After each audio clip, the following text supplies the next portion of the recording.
Satu, dua, tiga. Halo semua, kami dari kelompok 9 ingin mempresentasikan tentang nyatanya Indonesia belum siap menghadapi bencana. Sebelumnya kami akan memperkenalkan diri kami. Perkenalkan, nama saya Aziza Maria. Saya Emanuela Narisari. Saya Markus Vito Damar Satya. Saya Rizky Mal.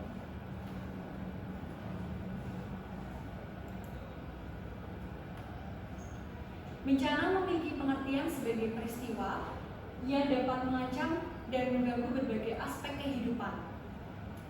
Terdapat 3 faktor, yaitu alam, non-alam, dan manusia, sehingga mengakibatkan timbulnya korban bencana atau korban jiwa, kerusakan lingkungan, kerugian harta benda, dan dampak psikologisnya.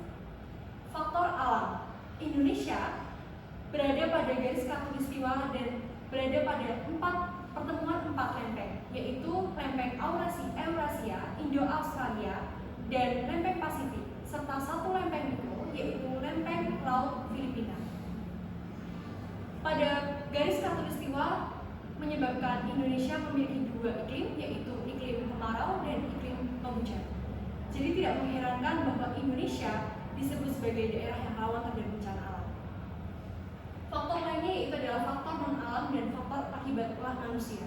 Contoh dari faktor non-alam yaitu pandemi COVID-19. Dampak atas adanya pandemi COVID-19 membuat populasi manusia di Indonesia menjadi menurun. Sedangkan pada faktor akibat ulah manusia, contohnya seperti kebakaran hutan, terorisme, dan tawuran. Hal tersebut dapat merugikan banyak faktor. Boleh dilanjut? Berikut bencana di Indonesia yang akhir-akhir ini terjadi, yaitu adanya gempa Cianjur, erupsi Gunung Semeru, kebakaran hutan, dan pandemi COVID-19. Dilanjut. Selanjutnya ada mitigasi bencana. Di sini mitigasi bencana ada 3, yaitu yang pertama pra bencana, yang kedua saat bencana, dan yang ketiga pasca bencana. Yang pertama, mitigasi bencana dalam KBBI yaitu mitigasi atau kegiatan yang mengurangi dampak bencana alam. Nah, yang pertama ada pra bencana. Di sini pra bencana adalah apa sih itu pra bencana? Pra bencana merupakan fase di mana mencakup kegiatan mitigasi bencana dengan kesiapsiagaan dan peringatan dini. Contoh dari pra bencana adalah kita harus latihan sebelum terjadi gempa bumi. Contohnya seperti berlindung di bawah kolong meja atau ke tempat yang aman. Dan yang kedua lanjut ada saat bencana. Di sini saat bencana adalah saat bencana atau tindakan yang kita lakukan saat bencana terjadi. Contohnya seperti ketika sedang terjadi gempa bumi dan ketika kita sedang memasak, kita harus mematikan kompor dan listrik supaya tidak terjadi kebakaran. Nah, yang ketiga ada pasca bencana. Pasca bencana di sini adalah kegiatan atau tahapan di mana mencakup pemulihan, rehabilitasi, dan juga rekonstruksi. Di sini contoh dari pasca bencana adalah ketika kita sedang di dalam mobil dan terjadi gempa bumi, kita harus mematikan mesin kita dan tetap berada di mobil sampai gempa itu selesai. Dan kita menghindari di bawah rambu lalu lintas atau sedang di atas jembatan supaya tidak terjadi hal-hal yang tidak diinginkan. Next.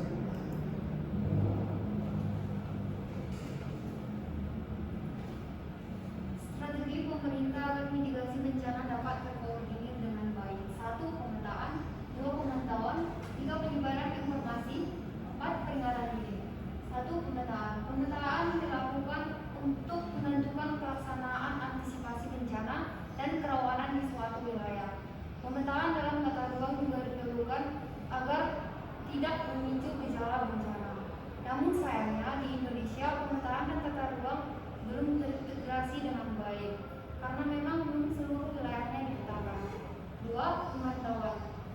Pemantauan dilakukan untuk memprediksi suatu wilayah yang akan terjadi bencana. Hal ini akan mempermudah penyelamatan ketika terjadi bencana. Pemantauan juga dapat dilakukan dalam pembangunan infrastruktur agar tidak menimbulkan gejala-gejala yang terjadi serta tetap memperhatikan AMDAL. 3. Penyebaran informasi. Pemerintah atau instansi yang berkaitan menyebarkan informasi berupa media cetak dan elektronik. Informasi ini berupa cara mengenali gejala bencana, kewaspadaan, serta mengatasi dan penanganan yang dilakukan. 4. Peringatan dini. Memberikan peringatan sesegera mungkin kepada masyarakat tentang cara mitigasi bencana supaya ketika bencana terjadi masyarakat tetap waspada, seperti melakukan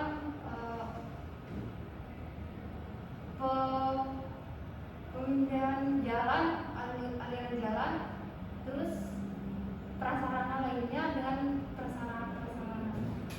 Adanya upaya pemerintah, masyarakat diharapkan dapat bekerjasama dengan pemerintah dan instansi yang berkaitan agar ketika bencana terjadi dampak yang ditimbulkan tidak terjadi besar-besarannya.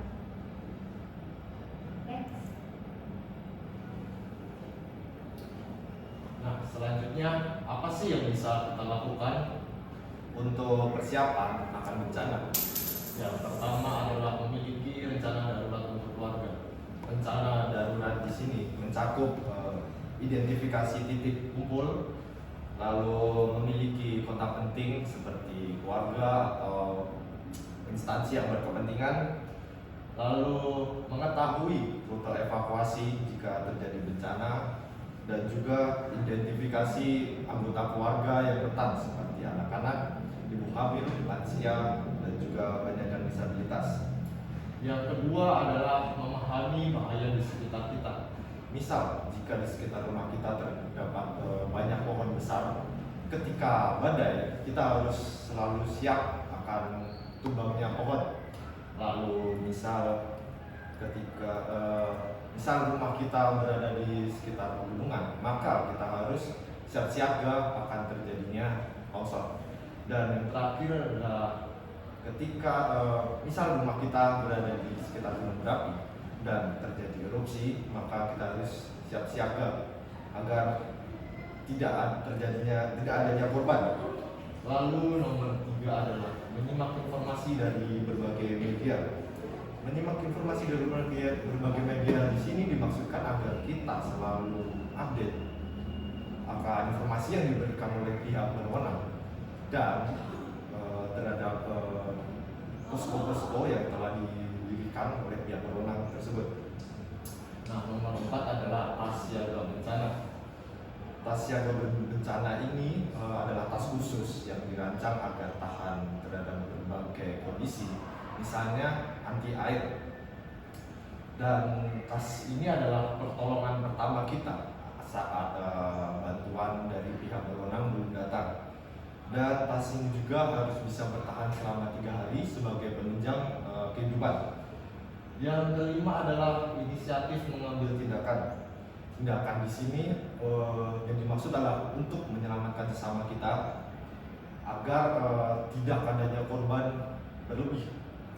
nomor 6 adalah mengikuti latihan Mitigasi.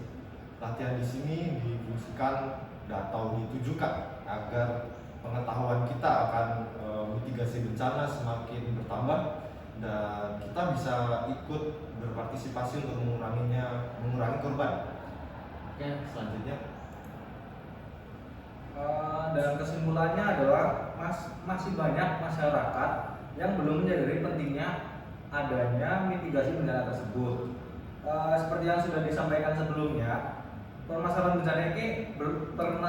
bencana ini akan semakin besar jika tidak diatasi. Maka dari itu kita bisa mencegah terjadinya mitigasi bencana dengan membuang sampah pada tempatnya. Dengan melakukan hal tersebut kita bisa mengurangi terjadinya bencana banjir dan lingkungan kita akan bersih. Next. Dan Berikut ini adalah referensi yang kita gunakan untuk presentasi. Sekian dari kelompok kami. Maaf jika banyak salah kata. Terima kasih.